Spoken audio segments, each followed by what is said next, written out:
The Green Bay Packers have advanced to 5-1-1 on the season, defeating the Pittsburgh Steelers 35-25 on Sunday Night Football. The Steelers fall to 4-3 on the year.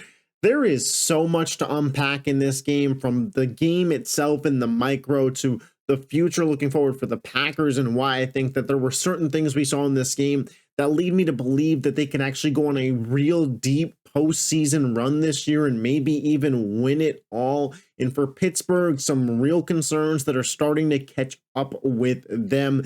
I want to start with the Packer side of things. Jordan Love. I think Jordan Love played a fantastic game tonight, in a game in which Josh Jacobs only had 33 rushing yards. He was averaging 2.5 yards per carry. Typically, that is not a game that the Packers win, and it's not a game that the Packers win in dominating fashion. And while the final score is only 10 points, it felt like Green Bay really controlled this football game. And Jordan Love specifically, 29 of 37 for 360 passing yards, 3 touchdowns, no interceptions, did not turn the ball over, and a 134.2 passer rating. Jordan Love has had games in the past where the passing numbers are gaudy, the touchdowns are there, he makes crazy plays, throwing off the back foot. It's happened before. But games like this, where there are no turnovers, he felt very controlled, the risks felt controlled.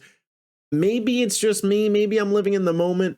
It doesn't feel like it's been like this for Jordan Love before. It feels like this year specifically, we are seeing another level kick in for Jordan Love. My biggest complaint about the guy for years was, years, I should say, 2 years, the last year when people thought that they could go all the way, was he was a guaranteed turnover a game. And in the NFL, you just can't afford to give the other team extra possessions. He hasn't been that this year. And he showed in this spot that he could be the offense. Hey, we don't have a run game tonight with Josh Jacobs. I got to carry the load. I got to be the guy that moves the ball. Put up big numbers. Throw the ball at a high volume. Throw the ball deep and not turn the ball over. And to me, that's a big, big thing in the favor of Jordan Love. And I think a reason for that falls to the next point I want to bring up for the Green Bay Packers, Tucker Kraft. 7 for 143 and 2 touchdowns in this game. A big reason that in the past I've had some skepticism about the Green Bay Packers, and even going into this season I had my questions and my reservations, was in the passing game, it did not feel that there was a true, dependable number one option for Jordan Love to rely on in big spots. I thought in the playoff game, in the wildcard game versus Philadelphia last year, that absolutely killed Green Bay. They have that now in Tucker Kraft. Tucker Kraft is having a breakout season. Tucker Kraft is looking like a young George Kittle. Not in terms of a blocker yet, but as a receiver, as a yak guy. I believe they put up a stat on Sunday Night Football that his rack yards tonight was the most a tight end has had in the last 15 years. The guy, after catching the ball, is unreal. And he is Jordan Love's number one option. Romeo Doubs is cool. Christian Watson's back and looked pretty solid tonight. Matthew Golden, the rookie's got some promise. But Tucker Kraft is now a dependable number one option for Jordan Love. And in an offense that's two-dimensional, Josh Jacobs saw better days ahead, absolutely. That is huge. Because there's going to be spots, there's going to be certain points in big games, whether it's in 2 weeks versus Philly, whether it's a Detroit Lions game to determine the division, whether it's a playoff game, conference championship, Super Bowl, whatever it may be, there's going to be a spot where Jordan Love will need to pick up a 3rd down and 7, a 3rd down and 6.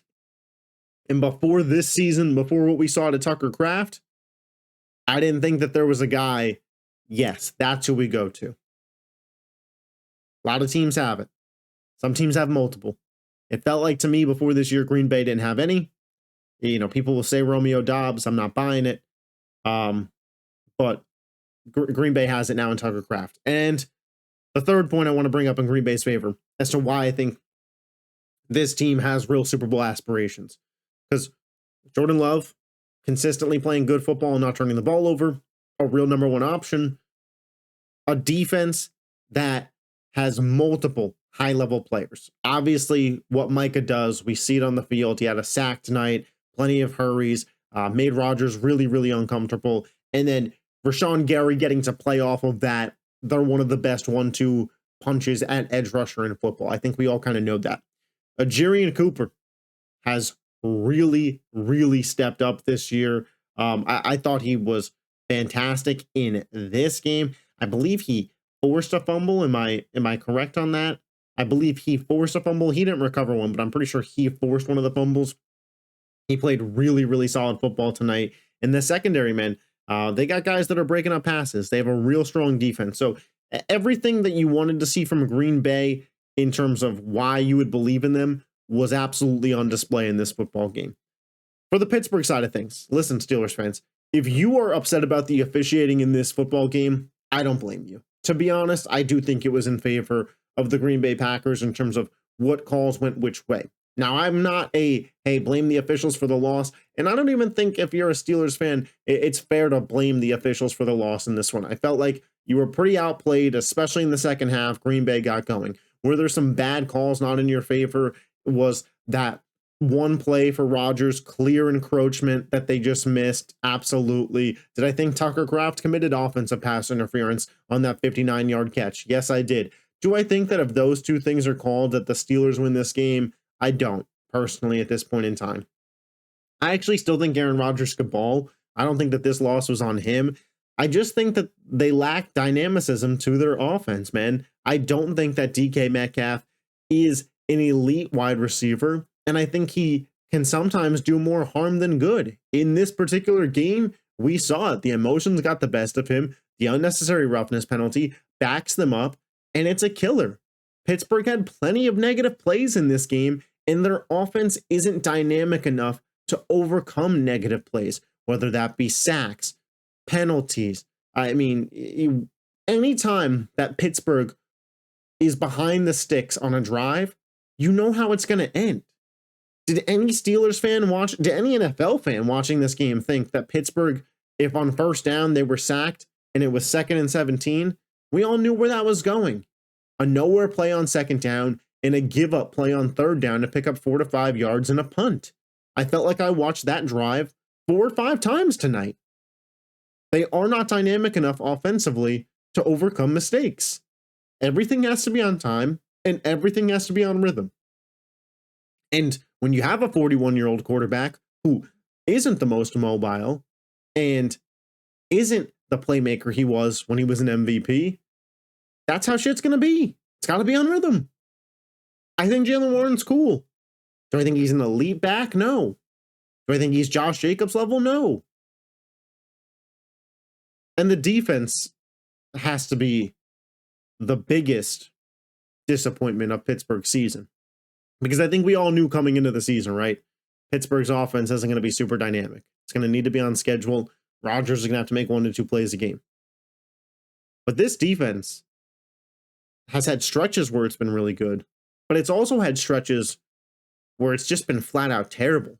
The tackling from this defense at all 3 levels, in all phases, is poor. How many times do we see Green Bay get extra yards tonight? And Steelers fans know that's not anything new.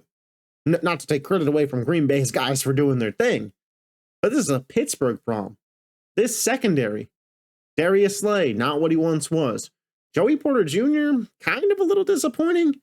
And how the hell are Chuck Clark and Juan Thornhill still getting playing time when Jabril Peppers is on this roster?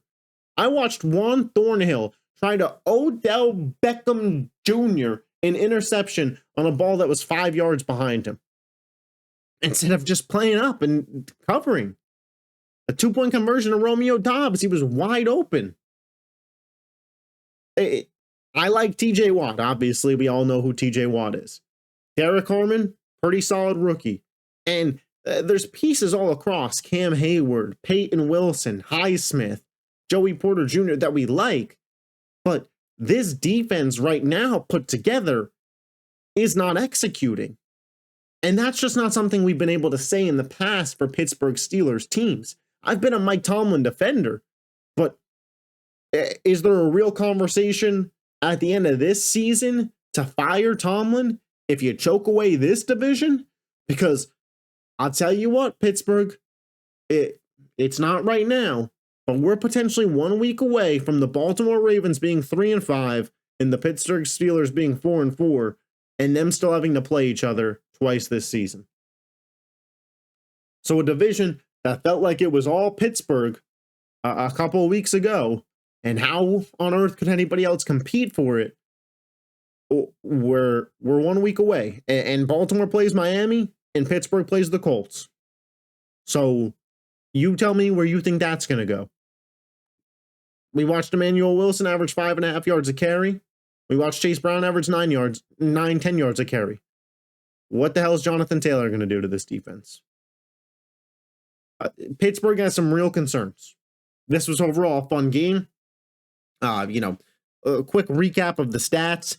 Like I mentioned, Jordan Love, absolutely sensational in this game. The 134.2 passer rating is just disgusting. He had a run in this game where he had 20 straight completions.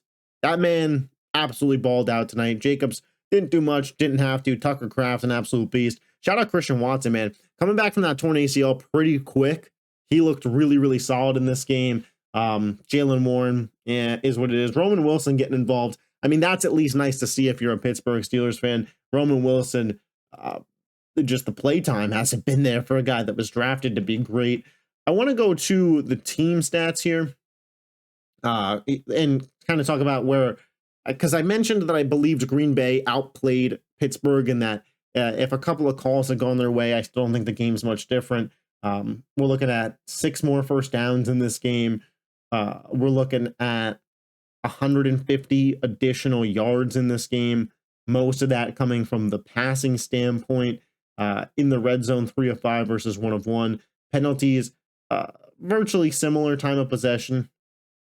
Turnovers, obviously a killer, but I just thought Green Bay was more effective in this football game and outclassed Pittsburgh, outperformed them. And there's a reason why we look at Green Bay as a real Super Bowl threat and Pittsburgh as maybe they could win their division. But those are just my thoughts on this game. Jordan Love and Tucker Kraft, that connection's absolutely real. Packers defense is real. Pittsburgh, the concerns are real. If you love the NFL and you haven't yet checked out this YouTube channel, I would appreciate it if you give it a look. We're on the road to 400 subscribers. We're very close, I believe 8 away. If you made it this far in the video, I'd appreciate it if you leave a thumbs up. It's good for me to know that you guys like these instant game reactions. As well, it's good for the algorithm. Help grow the channel out there. I will catch you guys tomorrow for all of my Week 8 NFL reactions. Until then, peace.